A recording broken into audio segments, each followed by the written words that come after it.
के बाद एक बार फिर आपका स्वागत है। एक तरफ बीजेपी के अपने नेता नाराज हैं तो दूसरी तरफ बीजेपी दूसरे दलों के नेताओं को शामिल करके अपना कुनबा बढ़ा रही है। आज पत्रकार और कांग्रेस के पूर्व सांसद एमजे अकबर बीजेपी में शामिल हुए। वहीं जेडीयू के पूर्व सांसद एनके सिंह ने भी बीजेपी का दामन थाम लिया।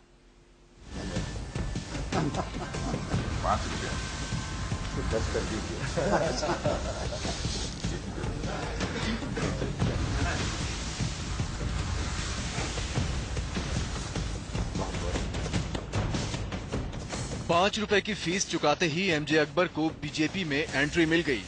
राजनाथ सिंह ने जाने माने पत्रकार और कांग्रेस के पूर्व सांसद एमजे अकबर को बीजेपी में शामिल किया। बीजेपी का कुनबा इसके साथ ही कुछ और बड़ा हो गया। एमजे अकबर जहां बीजेपी में शामिल हुए, वहीं जेडीयू के राज्यसभा सांसद एनके सिंह ने नीतीश का दामन छोड़ बीजेपी का दामन थाम लिया।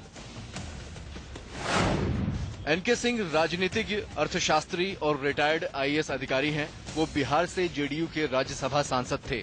उनके छोटे भाई उदय सिंह पूर्णिया से बीजेपी के सांसद हैं। एनके सिंह वित्त सचिव भी रह चुके हैं। एनके सिंह ने साफ तौर पर कहा कि बीजेपी से गठबंधन टूटने के बाद नीतीश कुमार विकास के रास्ते से भटक गए।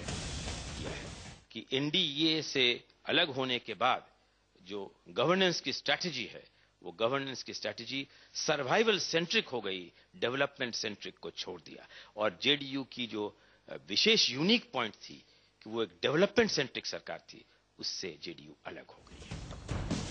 नीतीश के बाद बीजेपी ने दूसरा झटका कांग्रेस को दिया। मशहूर पत्रकार एमजे अकबर बीजेपी में शामिल हो गए। जाने माने पत्रकार एमजे अकबर की ये राजनीति में दूसरी पारी है। पहली बार 1989 में अकबर कांग्रेस के टिकट पर बिहार के किशनगंज से सांसद चुने गए थे। 1991 में वो चुनाव हार गए। 1991 में वो मानव संसाधन विकास मंत्रालय में सलाहकार रहे। अकबर राजीव गांधी की सरकार के प्रवक्ता भी थे। बीजेपी में शामिल होते ही अकबर ने कांग्रेस पर हमला बोला और मोदी की तारीफ की। भाई, कांग्रेस अगर कुछ कर सकता था तो 10 साल तो हुए। 10 साल से ज्यादा कितना समय दिया जाए? किसी को क्रिटिसाइज करने से तो मुल्क नहीं बनता है ना। मुल्क बनता है पॉजिटिव गवर्नेंस से। तो ये मैं समझता हूं कि अभी एक मौका है जब ये पॉजिटिव गवर्नेंस देने के लिए एक लीडरशिप उभरी है, और लीडरशिप नरेंद्र मोदी की है। अकबर के तौर पर बीजेपी को एक ऐसा अल्पसंख्यक चेहरा मिला है जो मोदी का पुरजोर तरीके से बचाव कर सकता है। वहीं एनके सिंह के जरिए बीजेपी नीतीश पर निशाना साध सकती है।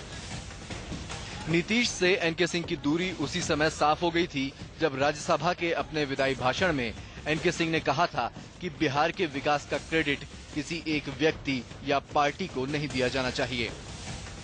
Let me also say that in all fairness, this is not the contribution of one party or of one person. This is the contribution of the National Development Alliance, which is my party was an alliance partner till June last year. And this is the contribution of the collective political leadership of both the parties which constituted the NDA. Rakesh Kumar Singh, Delhi, India news.